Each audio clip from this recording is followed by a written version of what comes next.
नमस्कार दोस्तों, स्वागत है आप सभी का आपके अपने YouTube चैनल स्टडी फॉर परीक्षा में।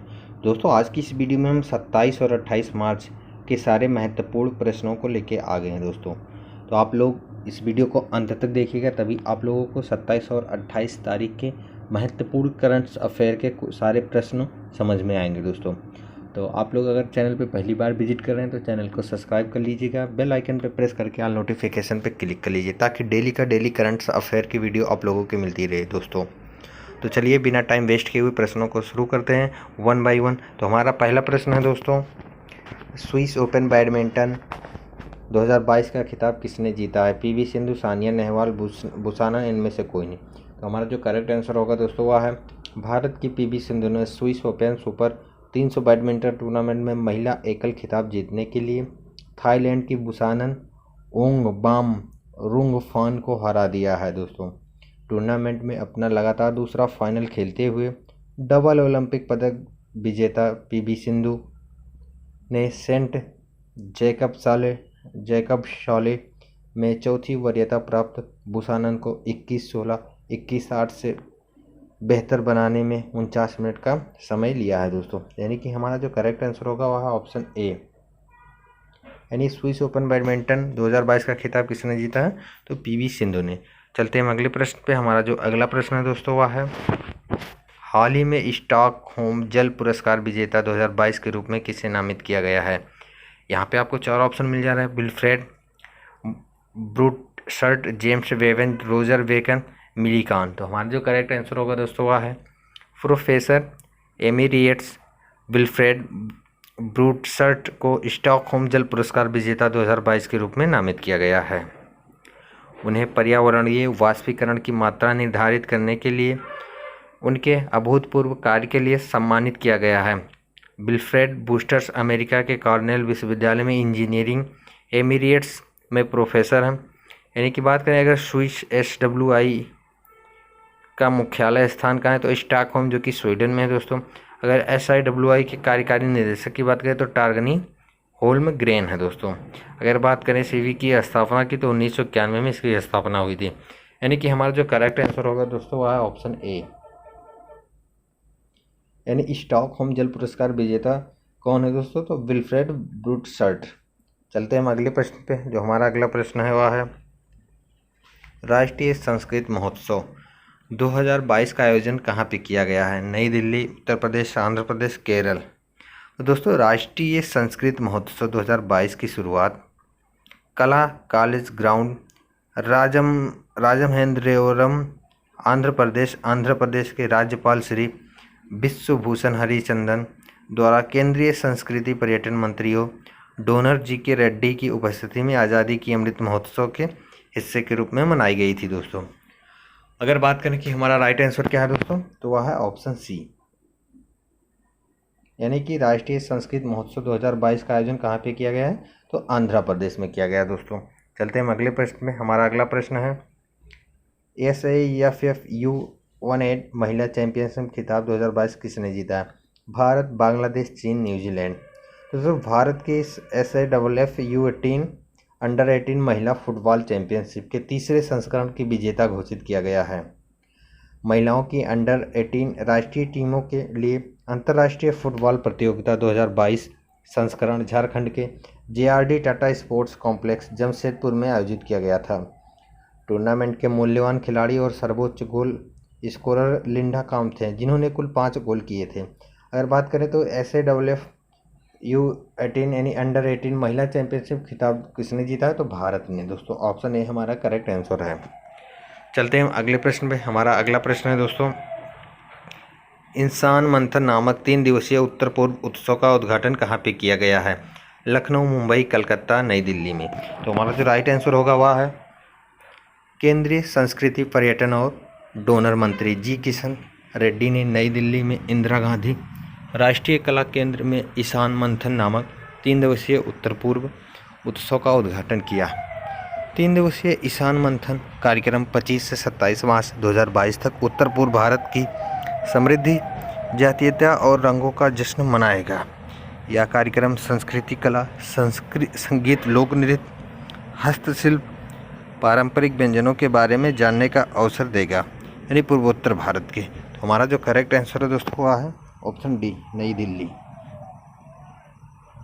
ये इंसान मंथन नामक 3 दिवसीय उत्तर पूर्व उत्सव का उद्घाटन कहाँ पे किया है? तो नई दिल्ली में। चलते हैं अगले प्रश्न पे। हमारा जो अगला प्रश्न है दोस्तों है, किस वैश्विक संघ ने गोपनीयता और व्यक्तिगत डेटा की सुरक्षा पर घोषणा जारी की है? G20, यूरोपीय संघ, G7, नाटो ने। तो यूरोपीय बाहरी कार्रवाई सेवा EESSE ने यूरोपीय संघ, Australia, Comoros, Bharat, Japan, Mauritius, New Zealand, दक्षिण कोरिया, सिंगापुर और श्रीलंका द्वारा एक संयुक्त घोषणा की गोपनीयता और व्यक्तिगत डेटा की सुरक्षा पर घोषणा डिजिटल वातावरण के विश्वास को मजबूत करने के उद्देश्य उच्च डेटा सुरक्षा और गोपनीयता मानकों को बढ़ावा देने के लिए अंतर्राष्ट्रीय सहयोग में सुधार करना है। तो यानी हमारा जो करेक्ट आंसर होगा दोस्तों वह है ऑप्शन बी, यूरोपीय संघ। यानी यूरोपीय संघ ने वैश्विक संघ में गोपनीयता और व्यक्तिगत डेटा की सुरक्षा पर घोषणा जारी की है दोस्तों। चलते हैं अगले प्रश्न पे। हमारा जो अगला प्रश्न है वह हाल ही में किस नौसेना पोत को प्रतिष्ठित राष्ट्रपति रंग प्रदान किया गया? INS Valsura, INS Gomti, INS Brahmaputra, INS Betwa. तो हमारा जो करेक्ट आंसर होगा दोस्तों वह है भारत के राष्ट्रपति रामनाथ कोविंद ने INS वलसुरा को प्रतिष्ठित राष्ट्रपति रंग प्रदान किया है। द्वितीय विश्व युद्ध के दौरान रॉयल इंडियन नेवी के लिए 1942 में उन्नत टारपीडो प्रशिक्षण सुविधा बनाई गई थी। भारत के गणतंत्र बनने के बाद 1 जुलाई 1950 को इसका नाम बदलकर INS बलसुरा कर दिया गया। राष्ट्रपति का रंग शांति और युद्ध दोनों में राष्ट्र को प्रदान की गई असाधारण सेवा के सम्मान में एक सैन्य इकाई पर प्रस्तुत किया जाता है। तो हमारा जो करेक्ट आंसर होगा दोस्तों वह है ऑप्शन ए, INS बलसुरा। यानी नौसेना पोत को प्रतिष्ठित राष्ट्रपति रंग दिया गया है तो INS बलसुरा को दोस्तों। चलते हैं अगले प्रश्न पे। जो अगला प्रश्न है हमारा वह है, किस देश ने टीबी को मिटाने के लिए डेटा संचालित अनुसंधान dare to era TV launch किया है दोस्तों? भारत, बांग्लादेश, पाकिस्तान, नेपाल। तो हमारा जो करेक्ट आंसर होगा वह है केंद्रीय विज्ञान और प्रौद्योगिकी मंत्री डॉक्टर जितेंद्र सिंह ने विश्व टीबी दिवस पर जैव प्रौद्योगिकी विभाग द्वारा डेयर टू इराडी टीबी नाम से टीबी उन्मूलन के लिए डेटा संचालित अनुसंधान का शुभारंभ किया है। डेयर टू इराडी टीबी एक व्यापक टीबी कार्यक्रम होगा जिसमें भारतीय तपेदिक जीनोमिक निगरानी कंसोर्टियम, भारतीय टीबी नॉलेज हब, वेबिनार श्रृंखला और टीबी के खिलाफ मेजबान निर्देशित उपचार और अतिरिक्त फुफ्फुसीय टीबी के इलाज के लिए साक्ष्य आधारित शामिल होगा। तो हमारा जो राइट आंसर होगा दोस्तों वह है ऑप्शन ए, यानी भारत में टीबी को मिटाने के लिए डेटा संचालित अनुसंधान dare to era TV launch किया गया है दोस्तों। चलते हैं अगले प्रश्न में। अगला प्रश्न है हमारा, भारत का सबसे अधिक ध्वनि प्रदूषित शहर कौन सा है दोस्तों? गाजियाबाद, कलकत्ता, दिल्ली, मुरादाबाद। तो अगर बात करें भारत में किस प्रदेश में सबसे ज़्यादा ध्वनि प्रदूषण है तो उत्तर प्रदेश का मुरादाबाद 114 डेसिबल ध्वनि प्रदूषण के साथ सूची में दूसरे स्थान पर रहा है। पाकिस्तान की राजधानी इस्लामाबाद तीसरे स्थान पर है जहां की अधिकतम ध्वनि प्रदूषण 105 dB है। और बात करें UNEP मुख्यालय की नैरोबी जो कि केन्या में है, और बात करें कि UNEP प्रमुख इंगर एड्रेसन है दोस्तों, और UNEP संस्थापक मैरिस स्ट्रॉन्ग है दोस्तों। तो यानी कि भारत का सबसे अधिक ध्वनि प्रदूषित शहर कौन सा है तो वह है ऑप्शन डी, मुरादाबाद।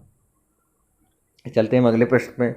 अगला प्रश्न है हमारा, एनुअल फ्रंटियर रिपोर्ट यानी कि UNEP द्वारा 2022 के अनुसार सबसे अधिकतम ध्वनि प्रदूषित किस शहर को घोषित किया गया? दिल्ली, ढाका, काठमांडू, इस्लामाबाद। तो संयुक्त राष्ट्र पर्यावरण कार्यक्रम UNEP द्वारा प्रकाशित हालिया एनुअल फ्रंटियर रिपोर्ट 2022 के अनुसार बांग्लादेश की राजधानी ढाका को विश्व स्तर पर सबसे अधिक ध्वनि प्रदूषित शहर के रूप में स्थान दिया गया है। रिपोर्ट के अनुसार शहर ने 2021 में अपने उच्चतम डेसिबल पर 119 डेसिबल का ध्वनि प्रदूषण दर्ज किया है दोस्तों। यानी बात करें हमारा जो करेक्ट आंसर होगा वह है ऑप्शन बी, ढाका। यानी एनुअल फ्रंटियर रिपोर्ट 2022 के अनुसार सबसे अधिक ध्वनि प्रदूषित ढाका शहर को घोषित किया गया है दोस्तों। चलते हैं अगले प्रश्न पे। अगला प्रश्न है हमारा, भारत भाग्य विधाता मेगा लाल किला महोत्सव का उद्घाटन किसने किया है? नरेंद्र मोदी, अमित शाह, JP नड्डा, स्मृति ईरानी। तो हमारा जो करेक्ट आंसर होगा दोस्तों वह है केंद्रीय महिला और बाल विकास मंत्री स्मृति ईरानी ने दिल्ली के लाल किले में 10 दिवसीय मेगा लाल किला महोत्सव भारत भाग्य विधाता का उद्घाटन किया है। लाल किला उत्सव का आयोजन केंद्रीय संस्कृति मंत्रालय द्वारा आज़ादी की अमृत महोत्सव के हिस्से के रूप में किया गया है। मंत्रालय ने इस आयोजन को आयोजित करने के लिए डालमिया भारत समूह डीवीजी के साथ सहयोग किया है, क्योंकि डीवीजी ने लाल किले को अपने स्मारक मित्र के रूप में अपनाया है। यह त्यौहार भारत के हर हिस्से की विरासत, संस्कृति और विविधता का जश्न मनाएगा। तो हमारा जो राइट आंसर होगा दोस्तों वह है ऑप्शन डी, स्मृति ईरानी। यानी भारत बाग विधाता मेला लाल किला महोत्सव का उद्घाटन स्मृति ईरानी ने किया है। चलते हैं अगले प्रश्न पे। अगला प्रश्न है हमारा, हाल ही में किसने विंग्स इंडिया 2022 में कोविड चैंपियन पुरस्कार जीता है? CIAL, वेल, जियो, टाटा। तो हमारा जो राइट आंसर होगा दोस्तों वह है Cochin international airport limited. CIAL ने विंग्स इंडिया 2022 में कोविड चैंपियन पुरस्कार जीता है। नागरिक उड्डयन मंत्री ज्योतिरादित्य सिंधिया ने CIAL के प्रबंध निदेशक एवं सुहास IAS ने कोविड चैंपियन पुरस्कार प्राप्त किया है। CIAL को कोच्चि हवाई अड्डे पर सुरक्षित यात्रा सुनिश्चित करने के लिए महामारी के समय मिशन सेफ गार्डिंग नामक एक सावधानीपूर्वक परियोजना के सफल कार्यान्वयन के लिए सम्मानित किया गया था। दोस्तों अगर बात करें हमारा राइट आंसर तो वह है CIAL यानी कोचीन इंटरनेशनल एयरपोर्ट लिमिटेड को विंग्स इंडिया 2022 का कोविड चैंपियन पुरस्कार मिला है। दोस्तों चलते हैं हम अगले प्रश्न पे। हमारा अगला प्रश्न है, हाल ही में किस दिन को राष्ट्रीय डॉल्फिन दिवस के रूप में मनाने के लिए नामित किया गया? 28 मार्च, 10 अप्रैल, 5 जून, 5 अक्टूबर को। हमारा जो राइट आंसर होगा दोस्तों वह केंद्रीय पर्यावरण, वन और जलवायु परिवर्तन मंत्रालय ने 2022 से शुरू होने वाले डॉल्फिन के संरक्षण के लिए जागरूकता पैदा करने के लिए ऐतिहासिक कदम के रूप में हर साल यानी कि प्रत्येक वर्ष 5 अक्टूबर को राष्ट्रीय डॉल्फिन दिवस के रूप में मनाने के लिए नामित किया है। यह जानकारी केंद्रीय मंत्री द्वारा दी गई थी। पर्यावरण, वन और जलवायु परिवर्तन भूपेंद्र यादव 25 मार्च 2022 को नई दिल्ली में राष्ट्रीय वन्यजीव बोर्ड की अस्थायी समिति की 67वीं बैठक के दौरान यह बात घोषणा की है। दोस्तों यानी हाल ही में राष्ट्रीय डॉल्फिन दिवस के रूप में मनाने के लिए किस तिथि को नामित किया गया दोस्तों? तो 5 अक्टूबर को। यानी हमारा जो करेक्ट आंसर हुआ है ऑप्शन डी यानी 5 अक्टूबर। चलते हैं हम अगले प्रश्न पे। हमारा जो अगला प्रश्न है दोस्तों वह है, अंतर्राष्ट्रीय रंगमंच संस्थान ITI द्वारा प्रतिवर्ष विश्व रंगमंच दिवस कब मनाया जाता है? 1 मार्च, 17 मार्च, 22 मार्च, 27 मार्च।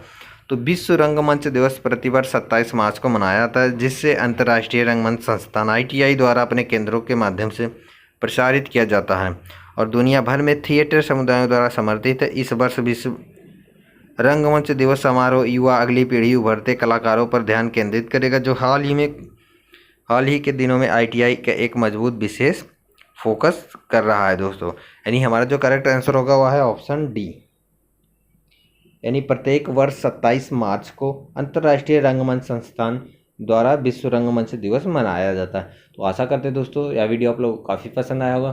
तो चैनल पे पहली बार विजिट करें तो चैनल को सब्सक्राइब कीजिएगा, वीडियो को शेयर कीजिएगा, एक लाइक कीजिएगा। मिलते हैं अगले वीडियो में, तब तक के लिए आप सभी का धन्यवाद।